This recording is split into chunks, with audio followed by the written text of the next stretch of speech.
Blake, what were your thoughts on the Russell Westbrook trade? So this was this I was surprised this actually went through to begin with. I thought it was just all just noise talking, and it actually went through. So I think at the worst for Houston, they're in the exact same spot as they were. They can't get over the hump because the point guard is not a good enough second player to help them win. Or And doesn't fit with James Harden well enough? yeah, but I think at the best, I think if John Wall can get back to his form that he was in on the Wizards, and that's a big if because the man hasn't played in like 2 years. We haven't seen him in years. And that's the issue with me. And that's why I think this trade could go downhill fast for them is we don't know what Wall is anymore. Is he a guy who's explosive and can dunk over anybody? I don't know. We haven't seen him. So I think this was a good move for the Rockets though overall. I think you may as well just take a chance on Wall. You know what you have with Westbrook, and it definitely was not good enough. It'll be interesting to see how he does. Yeah, I actually have a totally different take. So disclaimer, my favorite player in the NBA since like 2012 is John Wall. He's been my favorite player in the NBA. Like I love John Wall. He used to be the background to my phone for a while. I really like John Wall. And Russell Westbrook is also one of my favorite players. I know all his problems. I'm not like totally objective to them. I just love the way he plays, how hard he plays. I know Warriors fans just despise Russell Westbrook for reasons I don't understand, but I mean, whatever. I really like Russell Westbrook. So I'll say that. I actually don't have a different take. I think that it's a loss for the Rockets in terms of trading. You're losing Russell Westbrook for a total unknown in John Wall. James Harden, whatever they're doing is not working. They already lost Rocco. PJ Tucker's a total unknown. It's just not working. I don't think they're going to be the same team ever again. It's kind of over. If James Harden wants out, like it's that ship has sailed. For Washington, I think it's legit because I think Westbrook and Wall are similar players. Westbrook's more explosive. Wall is a better decision maker, better passer in the pick and roll. Wall is a little better handle and plays a little more in control. Westbrook's a more explosive scorer. But I like the move for Washington. You know, on face value, I think Westbrook and Beal are a good enough fit to make them interesting in the East. Not good in the East, but interesting. And I think that Rui Hachimura is a nice piece. Davis Bertans can really shoot. Westbrook's not played with great shooting his entire career. Yeah, that was the big problem in Oklahoma City. They would never put good shooting around him. I think that's why Kevin Durant used to struggle too, because he was the only good shooter. Like, I don't know what their obsession was with playing Thabo Sefolosha next to Westbrook. And then Andre Roberson, who, as Stephen A. Smith says, his offense is offensive. So that's one of the great one-liners in sports. But ultimately, I think it's a good move overall for Washington. No, I'm with you that it's better for Washington because at the minimum, they actually get something that they paid for. Wall hasn't really played since he got the extension. And they've been missing him the last 2 years. Beal's been dragging a bunch of, horribly. They're really bad at defense. That's their worst.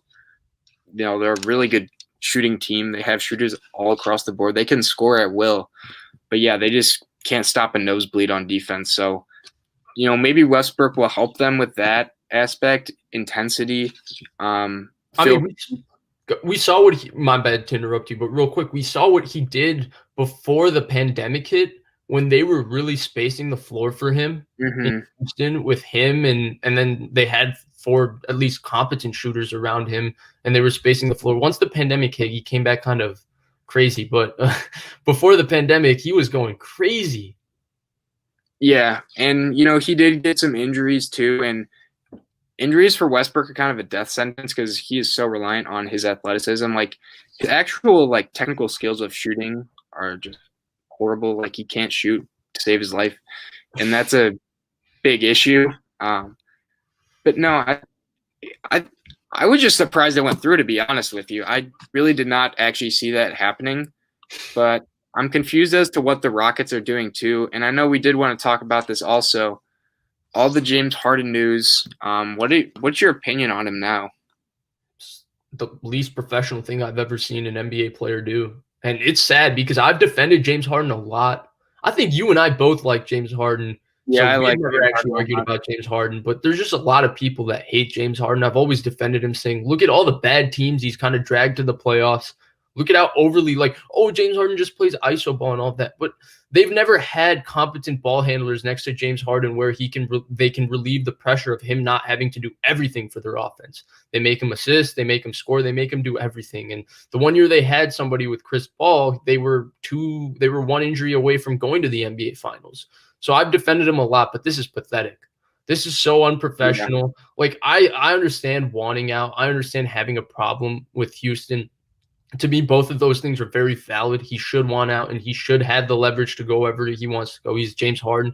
He's a superstar, but not showing up to practice and then being on like the strip club tour and all of that to me is just nuts.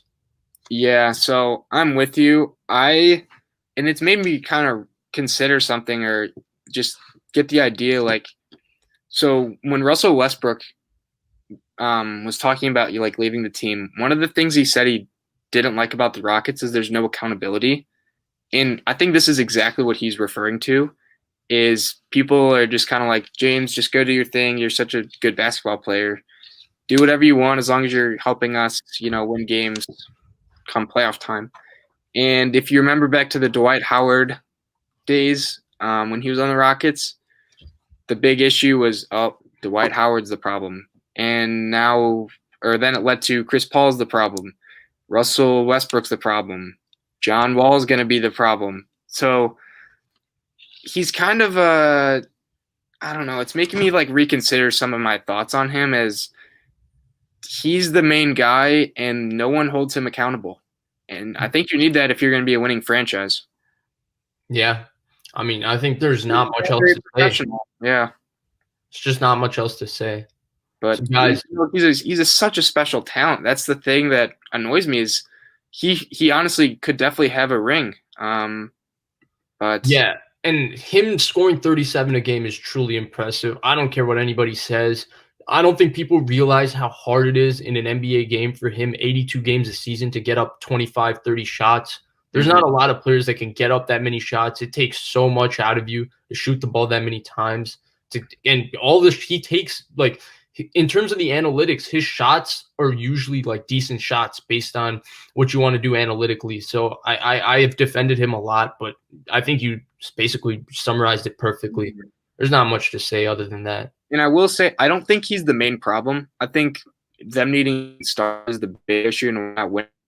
I think his behavior is a problem and is something that should be addressed and is being addressed, hopefully, in the Rockets locker room and whatnot.